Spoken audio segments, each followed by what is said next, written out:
Hi, I'm Ricardo. Hi, I'm Cesar. Welcome to Tips, a show about traveling, internships, professional programs, study groups, students, and education in general. Today we're talking about what are the most important things people with children need to take into account when arriving to Australia. So, Cesar, you came to Australia with your entire family, two teenagers. What are your tips on this? First tip would be to try to understand where you're going to live and ranking of schools and understand where you're going to maybe search for a school because schools you have to look for them that are near your home. So I think look at it works through a catchment area. yes, catchment area. So there's catchment and children should go to school in the catchment area if possible. You might get to be able to study in a school that's not within the catchment, but there are less opportunities there to be able to do it. So you have to first look at that. That's very important. And in our case, we really like the environment to be able to live as a family, to have a lot of outdoors and not within the CBD and within the center of the city. So we didn't choose one of the schools that was really close to the city because of that. We chose something that was a little bit farther.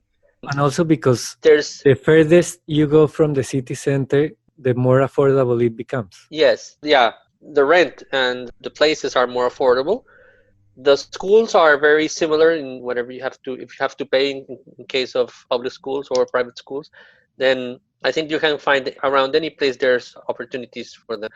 But something that's important is that the schools here are more towards building skills for the persons for their life and to try new things and see what they like to what they would like to do in their life, and it's not so academic. So that's one of the things that we noticed when we came here. In our case, in Colombia, and I think Latin America is very focused on academic, and obviously that's important. But you have to understand that here it's different, right? Like, give me an example.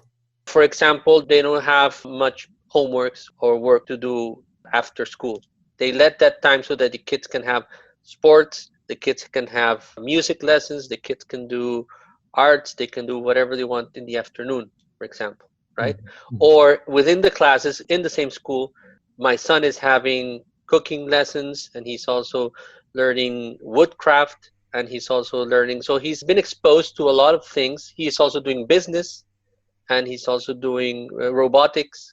So he's being exposed to a lot of different things that usually it's not just the math, science, language lessons, right? History, Um, yeah. like the usual. Like, yeah, exactly. So it's less demanding in the academic and there's more opportunities in the rest. Something that I think it's obviously important is to be able to have their health insured if you have Medicare or whatever you have. The psychological process of coming here is also important for them.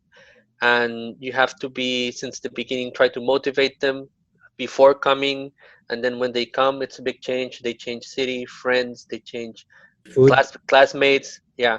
So have a little patience also while they start. They'll get the support at the school and things move a little bit slower in that process here. So maybe you don't get results in the first 1 or 2 months, but they will get there. And also to understand that the norms are different here to pick them up at school, to leave them at school or at home. You cannot leave them at home, even if they're like 10 years, you cannot leave them alone. You cannot leave them in the car alone if they're a certain age. So that's because it's against the law. So you have to also take that into account when you're with kids here. But it's a great experience that they can take advantage a lot of these different activities of the outdoors. The cities are built for outdoors, for being outside. So they can go on bike, they can go to the park, they can be with friends outside in their neighborhood. So it's really nice for them, a really nice place to live. So you arrived a couple of years ago. Are your kids loving it now? Yes, they do. They don't want to go back. They want to go back, visit the family. They want to go back because of the food, the friends, but they don't want to go back to live because they feel more free here. There's more security, so they walk to school by themselves. They go out and play with their neighbors or be with the neighbors without any problem. They can go sometimes and take the bus by themselves and go without any issues. And they enjoy the activities a lot more. They enjoy all of these activities obviously, instead of doing so much math and so much of the other stuff. So it's more fun for them, and there's a lot of opportunities for things to do in the afternoons for them. Okay, great. If you want to follow or connect with me, you can find me on LinkedIn. I'm Ricardo Gutierrez, Petsy Accommodation Solutions and Innovator Diaries podcast. And I'm Cesar Munoz in LinkedIn. I work for our LinkedIn partners as an associate consultant.